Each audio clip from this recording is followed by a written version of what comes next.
साथियों नमस्कार। एक नए ब्लॉग में स्वागत है आपका। दोस्तों, जनगणना 2026 का जो है कार्यक्रम, तो डिजिटल जनगणना है 2026, वो प्रारंभ हो चुकी है। और इस विषय में आपको कुछ महत्वपूर्ण जानकारियाँ और कुछ महत्वपूर्ण बातें आपके सामने करना चाहता हूँ। दोस्तों, 2011 के बाद सरकार का बहुत अच्छा इनिशिएटिव है कि एक जनगणना की शुरुआत हो रही है। और अप्रैल 2026 में इसे एक नया आयाम देने का प्रयास किया गया सरकार द्वारा। डिजिटल जनगणना के रूप में इस वर्ष को सरकार ने एक रूप दिया है। और आप देख सकते हैं कि 1 अप्रैल 2026 से पूरे देश भर में डिजिटल जनगणना प्रारंभ हो चुकी है। तो इससे ही आप अंदाज़ा लगा सकते हैं कि जनगणना क्यों महत्वपूर्ण है। तो जनगणना का जो इस वर्ष जो कैलेंडर है, बहुत महत्वपूर्ण जानकारी मैं आपके सामने प्रस्तुत करना चाहता हूँ दोस्तों। 1 अप्रैल 2026 से 24 अप्रैल 2026 तक आप पहला चरण जो जनगणना का है, वो प्रारंभ हो चुका है, जिसमें आप स्वयं से अपने आप से अपने फ़ोन के माध्यम से एक आपको नंबर रजिस्टर करना होगा, उसमें ओटीपी आएगी। उसके माध्यम से आप डिजिटल जनगणना कर सकते हैं, जिसमें आप स्वयं ही अपने जो डिटेल्स हैं, घर की डिटेल्स हैं, घर के सदस्यों के डिटेल्स हैं, वो डाल सकते हैं। भारत सरकार की जो आधिकारिक वेबसाइट है, वहाँ पे जाके आप जो लिंक आप देख रहे हैं nsus.gov.in पर जाके आप लॉगिन करके वहाँ पे अपनी डिटेल्स दे सकते हैं। तो इससे क्या होगा कि आपको एक जो फॉर्म मिलेगा, वो फॉर्म फिल करना होगा। फॉर्म फिल करने के बाद जब जनगणना अधिकारी आपके घर पे आएँगे, तो आपको एक 12 अंकों का डिजिटल कोड मिलेगा। उस कोड को आप अपने जो अधिकारी आएँगे जनगणना के लिए, उसको आप बता सकते हैं। बताने के पश्चात जो आपकी डिटेल्स है, वो सबमिट करी जाएगी और प्रूव करी जाएगी। तो इसी के कुछ चरण हैं, मैं आपको बताना चाहूँगा कि जनगणना के क्या-क्या फ़ायदे हैं। और जो डिजिटल जनगणना हो रही है, जो पहला चरण है, अभी अभी जो पहला चरण है, केवल सूचीबद्ध तरीके से परिवारों को, सदस्यों को और घर के नंबर के आधार पर इसको इनका आगणन किया जा रहा है। लेकिन एक क्षेत्र में, एक ग्राम पंचायत में कितने घर हैं, कितने लोग निवास करते हैं, कितने परिवार हैं, प्रत्येक घर की मार्किंग होगी, प्रत्येक घर को एक नंबर दिया जाएगा। इस प्रकार जनगणना के जो पहला चरण है, वो प्रारंभ हो जाएगा। उत्तराखंड में भी यह जनगणना का जो कार्यक्रम है प्रारंभ हो चुका है।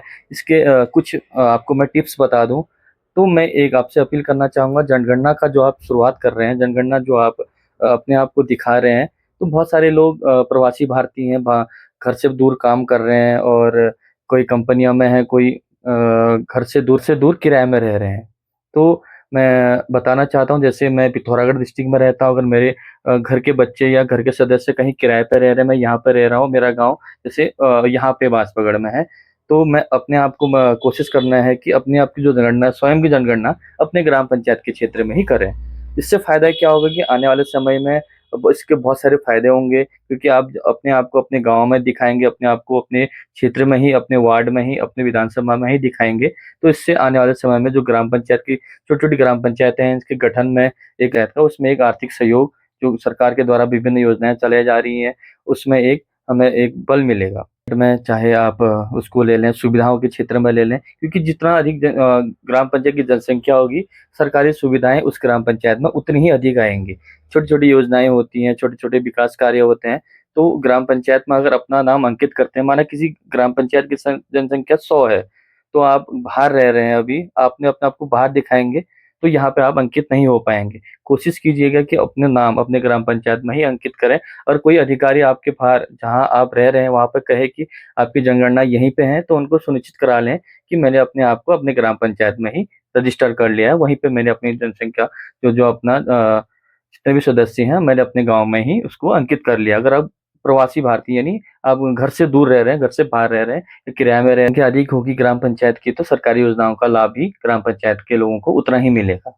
और दूसरा महत्वपूर्ण है, क्योंकि सरकार ने एक परिसमन योजना लाई है, परिसीमन 2032 के लिए सरकार एक खाका तैयार कर रही है, तो परिसीमन में भी यह जो जानकारी है बहुत महत्वपूर्ण रखती है, क्योंकि आने वाले समय में देश भर में कई राज्यों में परिसीमन होना है, कई विधानसभाएँ बढ़नी है, कई ग्राम पंचायतें बढ़नी है, तो इससे भी ये फ़ायदा होगा कि अगर उस ग्राम पंचायत की जनसंख्या अधिक होगी या ग्राम पंचायत के लोग अधिक होंगे वहाँ पे, तो कई बार देखा गया है कि जो सुदूरवर्ती क्षेत्र होते हैं, वहाँ पे जो बूथ हैं, बहुत दूर-दूर हैं।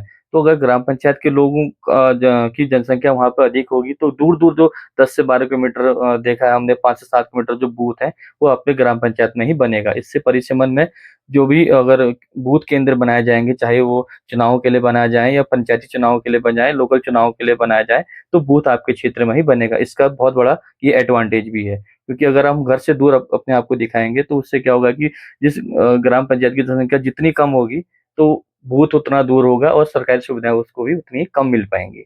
क्योंकि जो पंचायतों का बजट होता है, वार्डों का बजट होता है, वो जनसंख्या के आधार पर ही निर्धारित किया जाता है। इससे एक फ़ायदा भी है कि अगर आपके विद्यालयों में अगर आपके क्षेत्र में कोई विद्यालय है, हॉस्पिटल है, इसके जीर्णोद्धार में भी हमको सहायता मिलेगी, ताकि हम सरकार पे कह सकें कि हमारे ग्राम पंचायत की इतनी जनसंख्या है और सरकारी योजनाओं से प्रभावित हो रही है, तो हम सरकार पे दबाव बना के इसके लिए भी अपना खाका तैयार कर सकते हैं। तो मैं आप सभी से अपील करता हूँ, अभी क्षेत्रवासियों से अपील करता हूँ, अपने जितने भी हमारे व्यूअर्स हैं, हमारी वीडियोज़ देख रहे हैं, उनसे अपील करता हूँ कि आप घर से दूर हैं, अपने गाँव से दूर हैं, अगर अपने आप को जनसंख्या में डिजिटल जनगणना के आधार पर जो जनसंख्या या घर प्रदर्शित किए जा रहे हैं, तो आप अपने आप को अपने गाँव में ही, ग्राम पंचायत में ही रजिस्टर करें, अन्य दूर जगह ना करें। वो अलग चीज़ है अगर आप घर से दूर रह रहे हैं, आपका घर वहीं पे है, तो वो अलग चीज़ है, आप अपने वार्ड में, अपने क्षेत्र में, जो भी है, अपने विधानसभा में, वहाँ पर अंकित कर सकते हैं। लेकिन आप घर से दूर हैं और किराए में रह रहे हैं या मज़दूरी कर रहे हैं या किसी कंपनी में काम कर रहे हैं, तो अपने आप को अपने ग्राम पंचायत में, अपने वार्ड में, अपने विधानसभा में ही डिजिटल जनगणना में ही उसको अंकित कराएँ। तो मिलते हैं नई जानकारी के साथ, धन्यवाद।